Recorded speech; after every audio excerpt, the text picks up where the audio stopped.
আমি ক্ষমাও নকৰো আৰু এনে ব্যক্তিৰ বিৰুদ্ধে আমি কঠোৰৰ পৰা কঠোৰতম ব্যৱস্থা লম এই কথা আজিয়ে মই ক'ব বিচাৰো।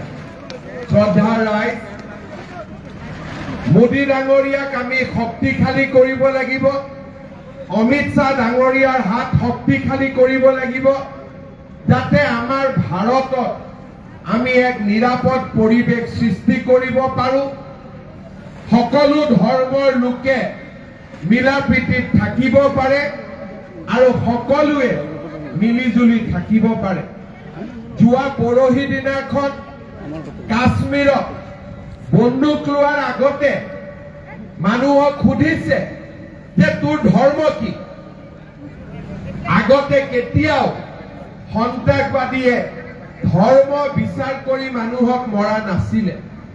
প্ৰথমবাৰ আমি দেখিছো যে কোনোবাই যদি কৈছে মই হিন্দু, নিজৰ পত্নীৰ আগতে গিৰিয়েকক গুলি মাৰি হত্যা কৰা হৈছে। আপোনালোকে এইকেইদিন টিভিত দেখি আছে। কি হিন্দু হোৱাটো দুখৰ কথা হ'ব পাৰে নেকি? আজি ভাৰতবৰ্ষত ৫,০০০ বছৰৰ পৰা হিন্দু আছে। চন্দ্ৰ সূৰ্য থকালৈকে হিন্দু থাকিব। এই হৈছে সত্য আৰু চিৰন্তন। আজি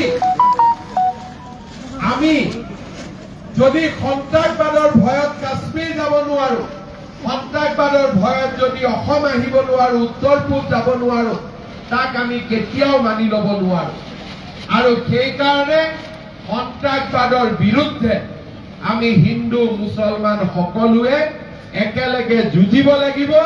ভাৰতত সন্ত্ৰাসবাদে যাতে মূৰ দাঙি উঠিব নোৱাৰে, তাৰ বাবে সকলোৱে আমি একেলগে কাম কৰিব লাগিব। শ্ৰদ্ধাৰ ৰাইজ, আজি আপোনালোকে দেখা পাইছে বিজেপি দলৰ শাসনত হিন্দু মুছলমান খ্ৰীষ্টিয়ান সকলো আজি নিৰাপদে আছে। এতিয়া যেতিয়া আমি চৰকাৰী আঁচনি দিওঁ, আমি সকলো ধৰ্মৰ লোকক দিওঁ। আমি কেতিয়াও নুশুনো যে তুমি মুছলমান, তুমি অৰুণোদয় নোপোৱা। এনেকুৱা কথা আমি কওঁ নেকি? আমি কেতিয়াবা কওঁ নেকি তুমি মুছলমান মানুহ, তুমি অৰুণোদয় নাপাবা, প্ৰধানমন্ত্ৰীৰ আৱাস নোপাবা? তেনেকুৱা কথাটো বিজেপিয়ে নকয়। বিজেপিয়েতো সকলোৰে লগত সমানে থাকে। আজি আমাৰ কংগ্ৰেছসকলে মানুহক কয় যে ৱাকফ আইন আহিলে মছজিদ ভাঙি দিব, মাদ্ৰাছা ভাঙি দিব।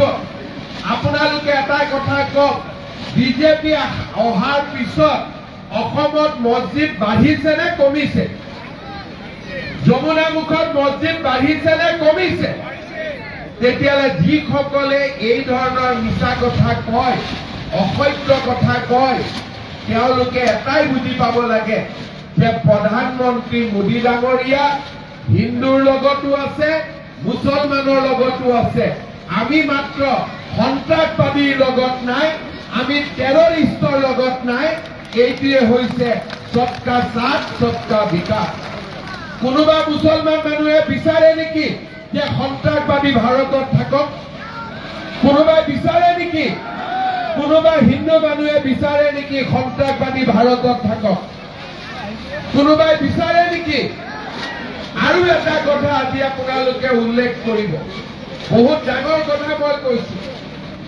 আমাৰ ৰাহুল গান্ধীয়ে হিন্দু ধৰ্মৰ মানুহবিলাকক ভাগ কৰে।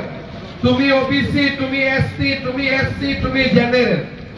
কিন্তু কালি যেতিয়া পেহেলগামত বন্দুক ললে সন্ত্ৰাসবাদীয়ে, সুধিলে কি তুমি হিন্দু? কাকোতো সোধা নাই তুমি কি এছচি, তুমি কি এছটি, তুমি কি অবিচি। হিন্দু বুলি কোৱাৰ লগে লগে তাক গুলিয়াই মাৰি দিলে, হয় নে নহয়? তাৰ মানে আমাৰ সন্মুখত জাত পাতৰ ৰাজনীতি নহয়। एक है हम लोग सेफ है, एक रहेगा तो सेफ रहेगा, হয় নে নহয়? গতিকে আমি সকলোৱে এক হৈ থাকিব লাগিব, ভাৰতক শক্তিশালী কৰিব লাগিব আৰু পাকিস্তানৰ দৰে দেশত, বাংলাদেশৰ দৰে দেশত আমি কঠোৰ শাস্তি দিব লাগিব। শ্ৰদ্ধাৰ ৰাইজ, পঞ্চায়ত ইলেকশ্যন আহি আছে। প্ৰত্যেকটো ইলেকশ্যন আমাৰ বাবে গুৰুত্বপূৰ্ণ। এই বছৰ বহাগ হৈ গ'ল, অহা বহাগলৈকে আপোনালোকে দুটা ডাঙৰ ভোট দিব লাগিব।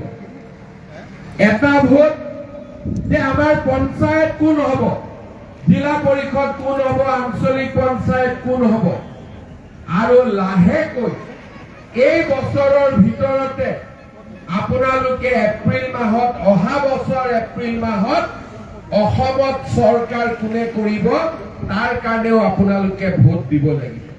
তাৰ মানে এই বছৰটো আমাৰ কাৰণে গুৰুত্বপূৰ্ণ বছৰ। প্ৰত্যেকটো চিন্তা আমি ভাবি কৰিব লাগিব। প্ৰত্যেকটো চিন্তা আমি গভীৰভাৱে সিদ্ধান্ত লোৱাৰ আগতে তিনিবাৰ ভাবিব লাগিব। আপোনালোকে নিজে মনত পেলাওক, আমাৰ অসমত আজি বিজেপি চৰকাৰ আছে। কিয় চৰকাৰ